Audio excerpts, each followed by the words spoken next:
अच्छा, ओवैसी साहब के बारे में क्या कहना है? ओवैसी साहब कह रहे हैं कि मुसलमान जो है मेरे साथ हैं। ओवैसी साहब के साथ में जो है हम मुँह से ऐंठने के बाद जूतों का हार डाल के गधे पे डाल के घुमाएंगे। तो लगता है मुसलमान वोट काटेंगे ओवैसी साहब? हाँ, ओवैसी काटेंगे। तो फिर साहब पे भी इस बार दाव लगा सकते हैं आप लोग? हम तो समाजवादी के आदमी है साहब, समाजवादी को ही वोट देंगे, उसी के साथ रहेंगे। अब वो बाहर का आदमी अभी हमारा ऐसा परिचय नहीं है, वो भी बड़ी आदमी है, अगर उसके बारे में सोचना आएगा, लेकिन अभी क्लियर नहीं कर सकते, अभी क्लियर नहीं करते, कोई विचार ऐसा नहीं है अभी।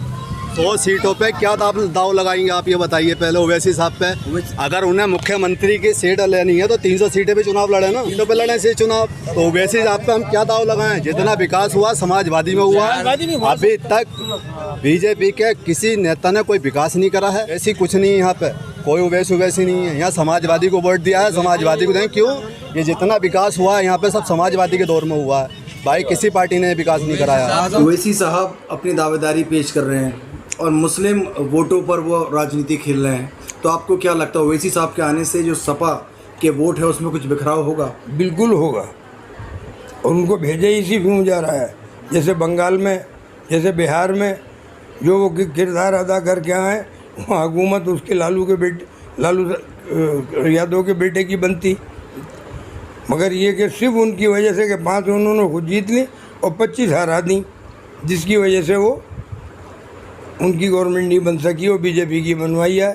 बंगाल में भी उन्होंने यही किया कि एक पीरजादे को खड़ा करके एक नई पार्टी बना के उससे कंप्रोमाइज़ करा, और कंप्रोमाइज़ करके इलेक्शन वहाँ उन्होंने अपने सब उतार दिए, सबकी ज़मानतें जब्त हो गई। वहाँ के लोग इंतहाई समझदार और ख़ासकर वहाँ के मुसलमान, उन्होंने ज़मानतें जब्त करा दी इनकी। तो यहाँ ये किरदार है। यूपी में भी इंशाल्लाह यही हशर होगा, यूपी में भी इनका यही हशर होना है, क्योंकि 100 सीटों पे खड़े हो रहे हैं। हाँ, 100 पे सीटें उन जगहों पे हो रहे हैं जहाँ मुसलमान कैंडिडेट को अपनी मर्ज़ी का किसी भी कैंडिडेट को जिता सकता है, खुद जीत सकता है, वहाँ ये आन के इंतजार पैदा कर रहे हैं मुसलमानों में। क्योंकि ऐसे इन पर आरोप लगते रहे हैं कि ये बी टीम है, उसकी बीजेपी की।